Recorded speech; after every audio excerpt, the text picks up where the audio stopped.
Hello everyone, and welcome back to the channel. Today we're delving into a story that is far more chilling than any Hollywood horror film because it's real. Many of you have seen the movie The Exorcism of Emily Rose, but few know the true, harrowing account of the young woman who inspired it. Her name was Anneliese Michel, and her story is a stark reminder of the thin veil between our world and the next. This isn't just a tale of possession. It's a story of faith, suffering, and a battle fought in the spiritual realm that ultimately ended in tragedy. It all began in 1968 in Klingenberg, a small town in Bavaria, Germany. A seemingly normal 16-year-old girl named Anneliese Michel started experiencing severe convulsions. Doctors at the psychiatric clinic in Würzburg diagnosed her with grand mal epilepsy. They prescribed powerful anticonvulsant drugs like Tegretol and Dilantin. But medicine, which was supposed to be her salvation, seemed to have no effect. In fact, her condition only worsened. Soon, the physical symptoms were accompanied by terrifying psychological phenomena. Anneliese began seeing demonic faces during her daily prayers.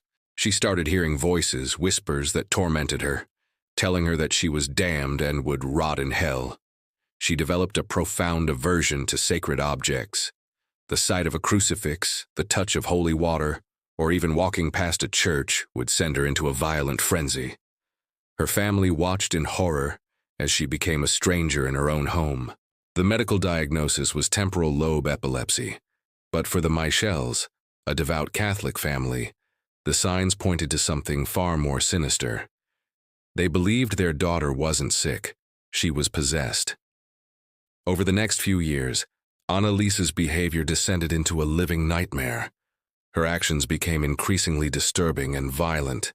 She would growl and bark like a dog for days on end, contorting her body into impossible positions. She tore her clothes to shreds, ate spiders and coal, and even bit the head off a dead bird. In one of her most disturbing acts, she began drinking her own urine from the floor.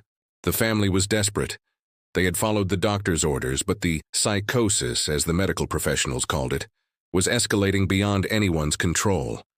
Convinced that medicine had failed and that this was a spiritual war, they turned to the one place they believed could help: the church.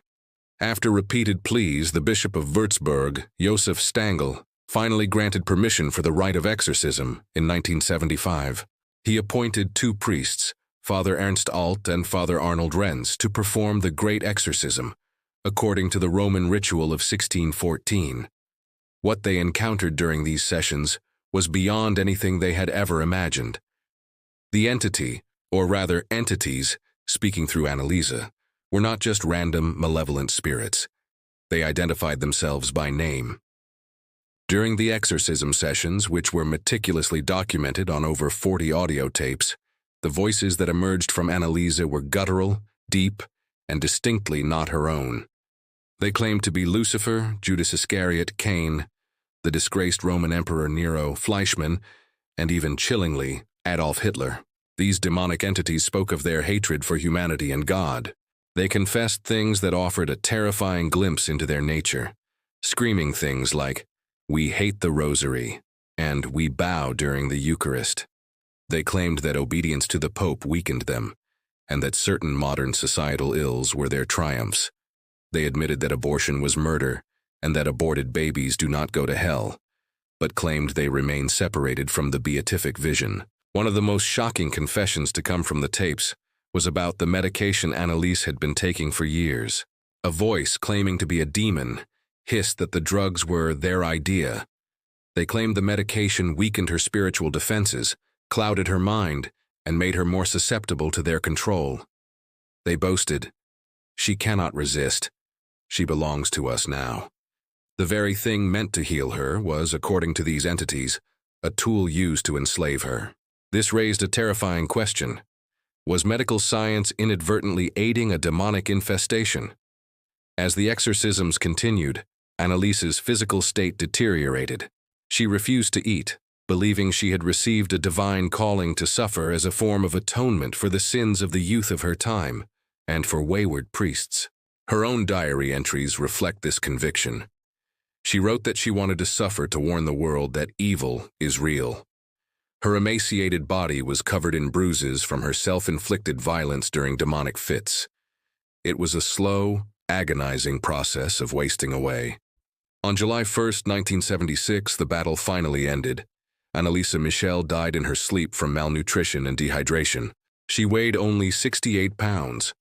The night before, she had spoken her last coherent words to her mother, a plea. "Mother, stay with me." And then, a request. Beg for absolution. The exorcism was over, but the story was far from it.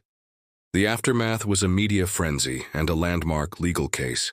Anneliese's parents and the two priests, Father Alt and Father Rentz, were charged with negligent homicide. The court ultimately sided with the medical explanation, ruling that Anneliese's death was a result of starvation and that she could have been saved if they had forced medical treatment. The parents and priests were found guilty and sentenced to 6 months in prison, which was suspended. The case ignited a global debate. Was Anneliese Michel a victim of religious fanaticism and medical neglect, or was she a martyr, a sacred soul who willingly offered her life in a spiritual battle against evil? The story of Anneliese Michel serves as a profound and unsettling warning. On one of the tapes, just before being cast out, one of the demons reportedly issued a final chilling threat. Evil doesn't die, it waits. It finds new vessels. Her story forces us to confront uncomfortable questions about the nature of reality, the limits of science, and the power of faith. It reminds us that there may be struggles occurring in unseen realms that are just as real as our own. Evil is real, but so is faith. Thank you for joining me for this deep dive into a truly haunting story. What do you believe happened to Anneliese Michel? Let me know your thoughts in the comments below. If you found this exploration meaningful, please like this video and subscribe to the channel for more spiritual truths and stories that challenge our understanding of the world. Until next time, stay vigilant.